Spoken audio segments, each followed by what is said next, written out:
Monsieur le Président, dans le massif du Sancy et précisément à Murol-Chambon, vous nous avez toujours pas donné de solution à notre problème majeur. Comment nos étudiants de Murol-Chambon font-ils pour rejoindre le lycée de Murat à Issoire? Auriez-vous l'amabilité de suivre ce dossier?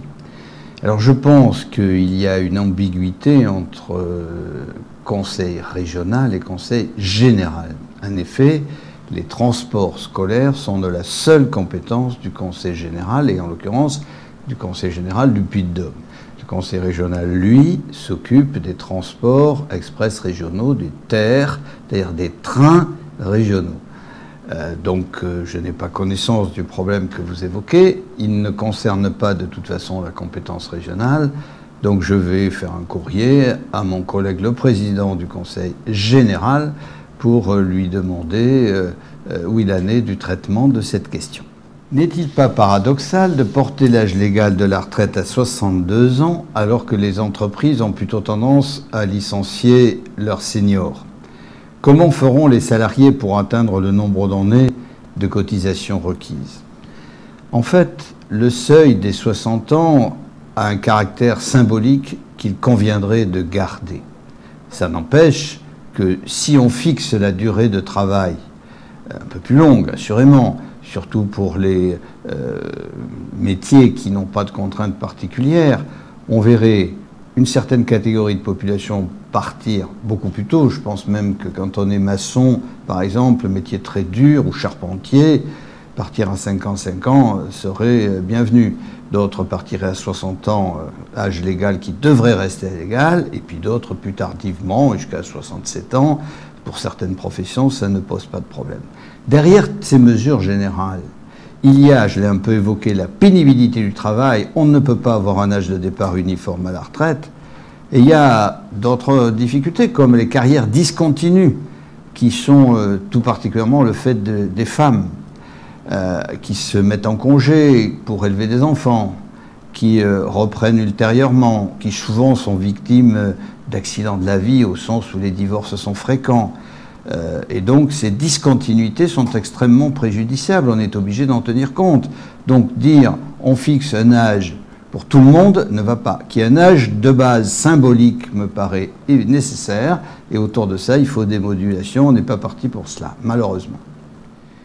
J'ai lu dans La Montagne que les 4 lignes aériennes exploitées par Chalère ferment en juillet et que le préfet accuse la région d'irrégularité dans le suivi du dossier aéroport. Qu'en est-il et quel avenir pour l'aéroport? L'avenir de l'aéroport, depuis que nous l'avons pris en charge en 2008, nous ne cessons de le travailler et avec des résultats souvent probants. Simplement, la crise économique de 2009 est venue porter atteinte à la dynamique que nous avions impulsée. Donc les lignes de Marseille, Toulouse, Lille, Strasbourg étaient exploitées jusqu'au 1er janvier dernier par Régional, filiale d'Air France, qui a décidé d'arrêter parce que rentabilité insuffisante de ces lignes. Nous pensions que ces lignes, au niveau du comité syndical de l'aéroport, qui comporte la région, le département et l'agglo, que ces lignes étaient tout de même essentielles et qu'il fallait essayer de les sauver.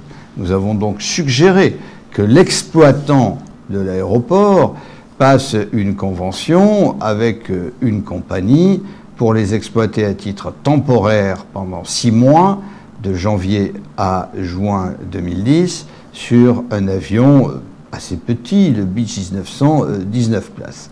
C'est ce qui a été fait avec une délibération du comité syndical de l'aéroport, etc. Le préfet estime qu'il y a des irrégularités dans la délibération. Alors je vais vous donner le type d'irrégularité que voit Monsieur le Préfet et qu'a retenu le tribunal administratif. C'est-à-dire que nous avons délibéré en décembre dernier, novembre même, sur le principe d'une délégation de service public pour exploiter ces lignes à partir de juillet 2010. Eh bien, le préfet estime que nous n'avons pas délibéré correctement. Voilà, c'est de l'argutie juridique qui aboutit à des résultats assez catastrophiques, puisque le 11 juillet, ces lignes s'arrêtent et ne reprendront pas. En effet, pour qu'elles reprennent, il faudrait reprendre des délibérations avec une procédure de mise en concurrence qui amènerait à janvier 2011. Et si on voulait continuer à exploiter les 4 lignes dans l'intervalle, il faudrait que ce soit les collectivités qui payent, ce qui est hors de portée de nos budgets actuels. Voilà, donc on peut dire merci monsieur le préfet, un préfet très procédurier, qui vient d'ailleurs de déposer un 2e recours, mais qui n'a de toute façon pas d'intérêt, puisqu'il n'y a plus de délégation de service public pour l'exploitation de ces lignes depuis le début juin, date à laquelle, sur requête du préfet, le tribunal administratif a tranché.